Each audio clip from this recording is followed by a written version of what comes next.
I ended up coming across this product from a company called Boxwell, and Boxwell produces these modular containers. And really the project or the product, I think, was originally intended for infill development. So if you had a traditional brick and mortar facility and you wanted to, there was an unused parking area in the back or something, you wanted to start monetizing it, you'd order some of these containers, you'd assemble them, put them in, and bang, revenue, right?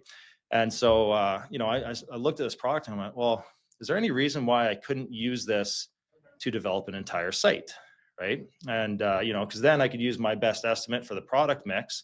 I could develop half the site and, start seeing where demand is, what people are renting. And then I could tailor the rest of the site directly to consumer demand and maximize my occupancy. Sounded like a great way to offset, any of the risk that was associated with doing the development. And so long story short, that's what I decided to do. And, I'd love to tell you as a savant, and I knew it would come with all these other benefits to it, but that just happened to get lucky there. But the number one benefit was, because these aren't permanently affixed to the ground, because they're portable, you don't need any building permits to assemble them. Yeah. And so that meant we went from, a greenfield site to a cash flowing asset in 90 days, which is completely unheard of. I mean, a traditional development of a self-storage facility, you're looking at 3 or 4 years kind of thing, right? Yeah. And so to be able to go cash flow in 90 days was phenomenal. There's a couple other benefits, and some of them are regional, some of them would apply anywhere. But on this particular site, we didn't have to observe property line setbacks. We were able to build right up to the fence line.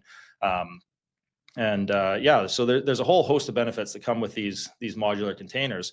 So we ended up, I kind of anticipated, I'm like, you got to model conservatively and, not expecting anything crazy. I anticipated a year to fill up the first phase, because, all my research told me it's a, kind of 3 years to fill a new development and whatever. We hit 100% occupancy in 40 days. Like it was like wildfire, boom. So then that fast tracked the rest of the development, and ended up realizing that this was a great model, particularly if you could find underserved markets, which in Canada, there is a ton of underserved markets.